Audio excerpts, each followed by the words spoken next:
What is your offensive line?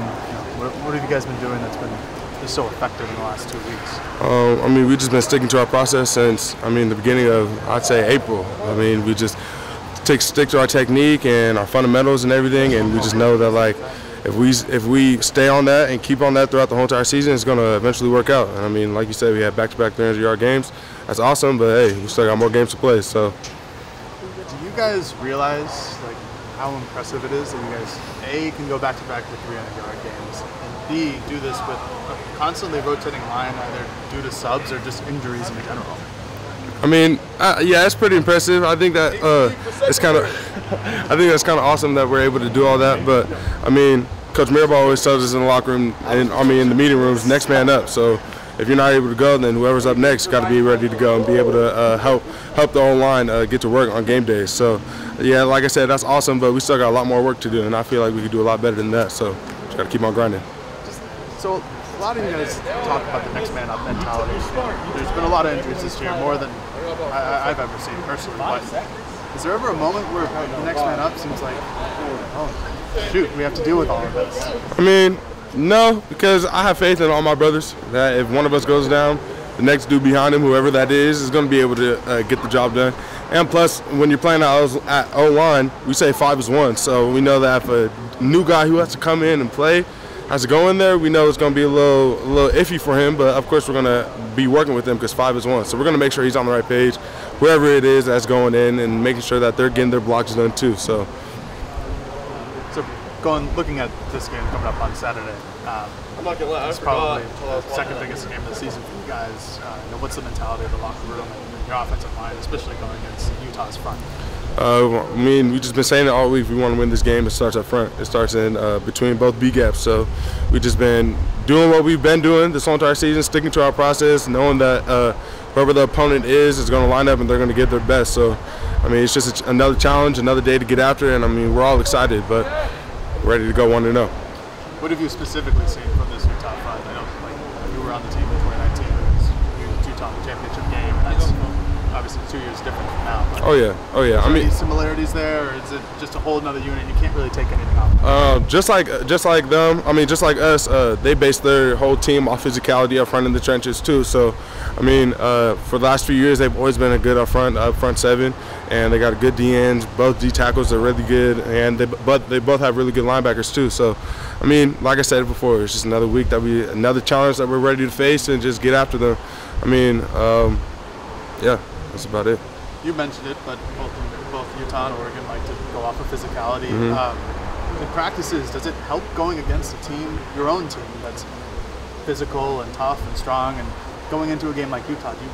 In practices, does that help at all and get you prepared more for the game? Oh yeah, I think so. Coach Criswell makes it a huge emphasis that we go hard in practice. So practice reps, it turns out to be game reality. So that's what we keep on telling ourselves.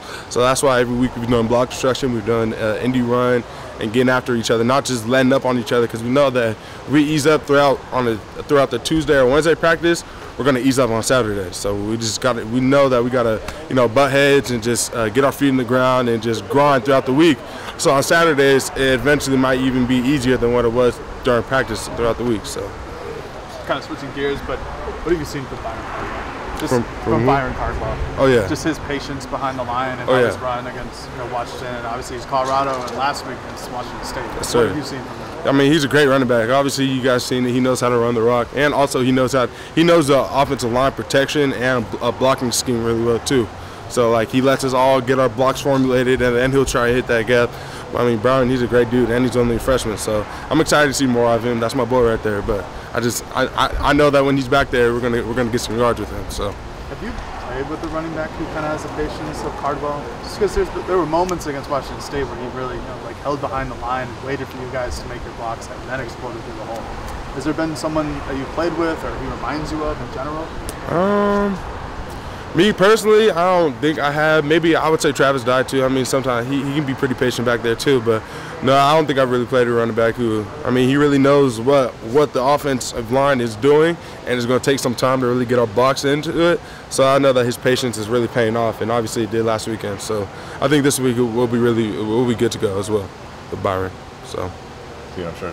Apologize. Some of this is repetitive, but what has Solid done in particular the last month, where you guys have gone up against a lot of good lines, but he's gone against Cam Good and neutralized him a lot. Ron Stone last week a lot, neutralized him.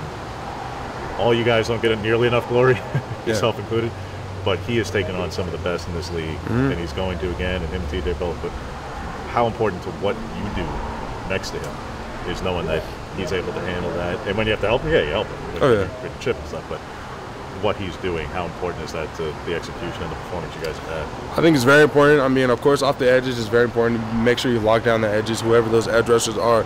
And Solid, he's a very technical dude. He's always into and like very adamant about his technique being perfect.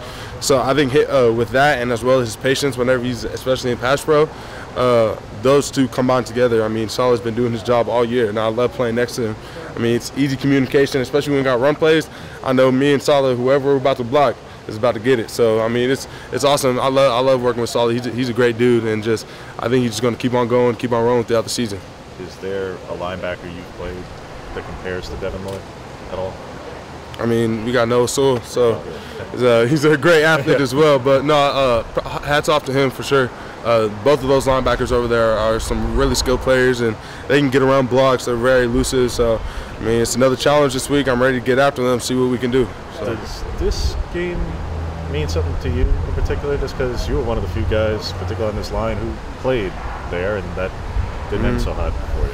I mean, me personally, this game is very important, and it's only important because it's the next game. So I look at every game the same. I'm not really trying to look at a team any different than how I would the team before them.